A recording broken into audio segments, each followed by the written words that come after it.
How do you have the patience to disciple difficult people?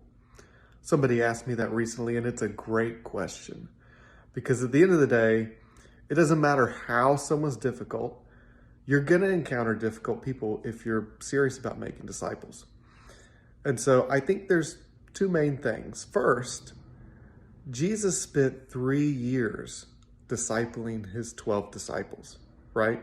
3 years in public ministry. Nowadays, we try to want to microwave disciples, right? We try to, in 6 months or in 1 year, we want them to be done and moving on and discipling people. And that's not how Jesus operated. I think part of this is that we kind of get into this mindset of the people that are talking the most about discipleship are usually professional pastors, and they find the best Christians in their church and they disciple them for a short period of time, and that's the model. But when we're discipling people who aren't Christians or who are new Christians, it's going to take some time, and that's okay. The second thing to think about is that Jesus' disciples didn't always get it right, and they didn't always follow him, right? You have Judas who betrayed him, Peter who denied him, and then even when Jesus was arrested, his disciples scattered. They didn't identify with him anymore.